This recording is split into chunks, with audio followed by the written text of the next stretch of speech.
David va à la guerre. Il va donner la nourriture. Il va prendre soin de ses frères. Du coup, une autre option, il devait prendre soin d'Israël. Il est venu pour une petite vision, nourrir ses frères, offrir quelques fromages, offrir quelques pains. Du coup, il sent que la vision devient plus grande que ce qu'il avait amené et il entre dans cette vision. Alléluia! Il ne dit pas non, dans ma journée, mon programme c'était nourrir mes frères et aller dire à papa que tout va bien. Non, arrêtez de vivre comme des machines et des robots. J'ai écrit ça, mon programme c'est ça, et puis mon programme c'est ça, et puis mon programme c'est ça. Il peut arriver un jour, ton programme était petit, mais ce jour-là, c'était le grand programme. Je me souviens un jour, j'étais en train de demander aux gens de donner l'offrande. Et pendant qu'on devait donner l'offrande, je vois une dame qui était venue de l'Europe venir avec une béquille. Pendant qu'elle venait avec la béquille, c'était l'heure des offrandes. Je sens dans mon esprit qu'elle devait marcher. Tu t'imagines à l'heure des offrandes où on dit l'onction baisse. Dieu me dit, dis à cette femme si elle a la foi, au lieu de donner son offrande, qu'elle donne sa béquille, elle va marcher. Et puis elle est venue, elle arrive là à côté, je dis, maman, donnez votre béquille. Elle m'a regardé comme ça, comme si, tu ne vas pas bien. J'ai dit, oui maman, donne ta béquille et tu vas marcher. Elle a pris sa béquille, elle a jeté là, elle a marché. Et quand je suis allé en France, je l'ai trouvée sans béquille. Mais c'était l'heure des offrandes, mais c'était l'heure du miracle. Alléluia.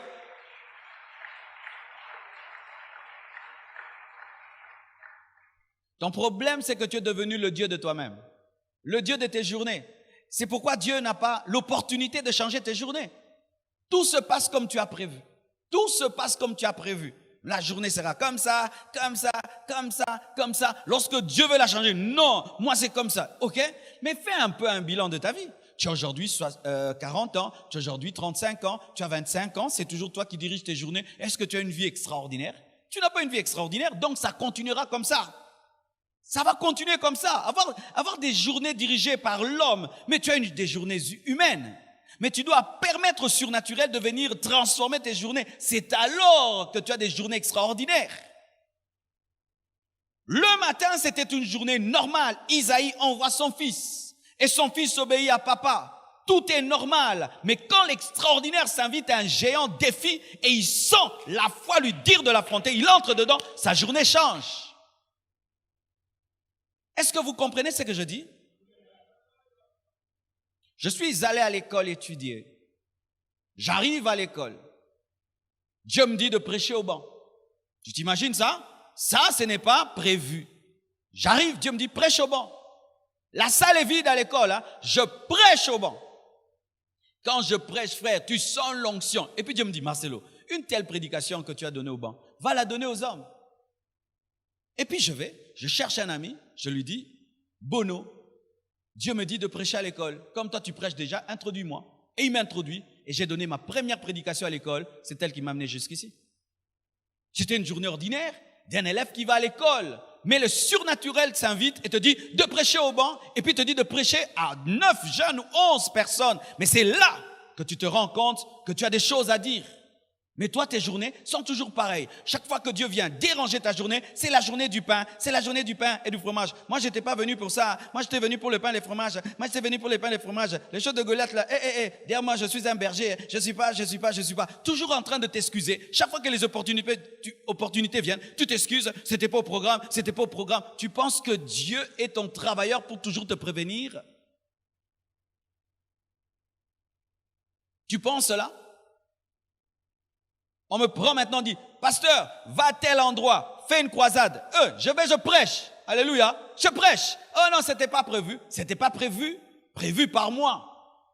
Mais prévu par Dieu. Alléluia. C'est pourquoi ouvrez toujours des brèches à l'action de l'esprit lorsque vous faites des programmes. Ouvrez toujours des brèches à l'action de l'esprit lorsque vous vous réveillez. Attendez-vous à ce que Dieu visite la journée. Alléluia. Attendez-vous à cela. Attendez-vous à ce que Dieu vous dirige. La sensibilité. Et David avait une grande sensibilité. Il avait développé une telle sensibilité que Dieu, des fois... Non, écoutez cette parole que j'aime beaucoup. David doit aller en guerre. Et puis Dieu lui dit, je vais te précéder. Je vais vaincre tes ennemis à ta place. Et voici le signe, lorsque tu m'entendras marcher sur les cimes de mûriers, sache que je te précède. C'est-à-dire, lorsque tu m'entendras marcher sur les sommets des arbres. David avait la sensibilité pour savoir que Dieu marche sur les arbres.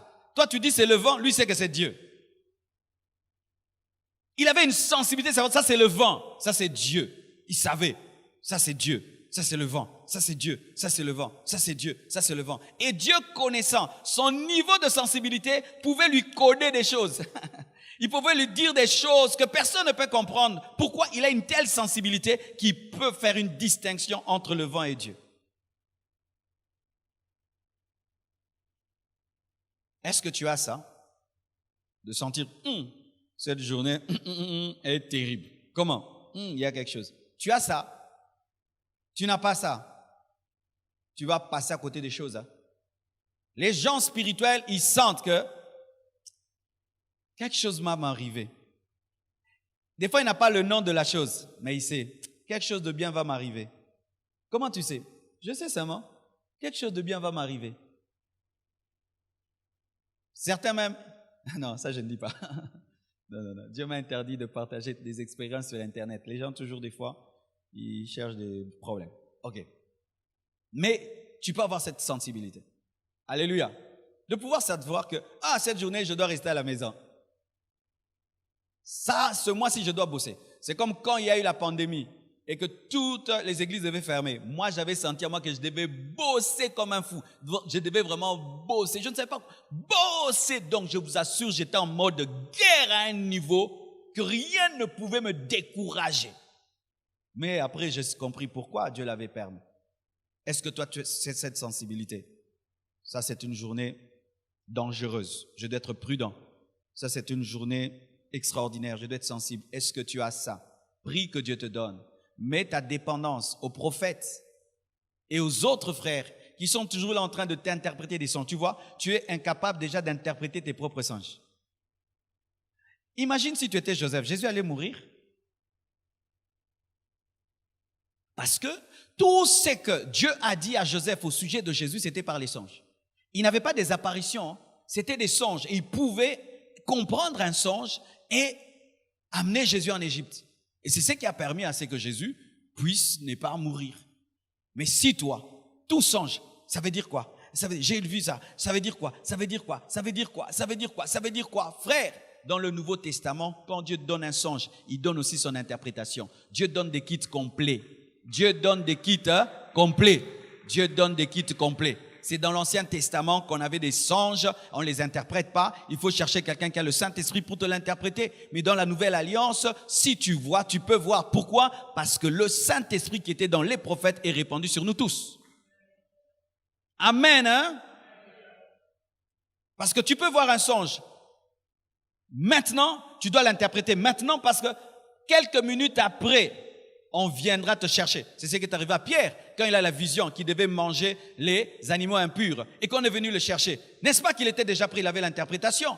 Mais s'il n'avait pas l'interprétation, il allait refuser d'aller prêcher chez Corneille. Et en refusant de prêcher chez Corneille, il allait fermer une porte pour les païens. Mais heureusement qu'il a compris et il est allé prêcher. La sensibilité spirituelle, vous devez l'avoir, frère.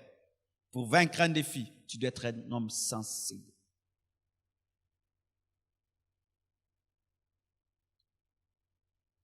Huitièmement, il faut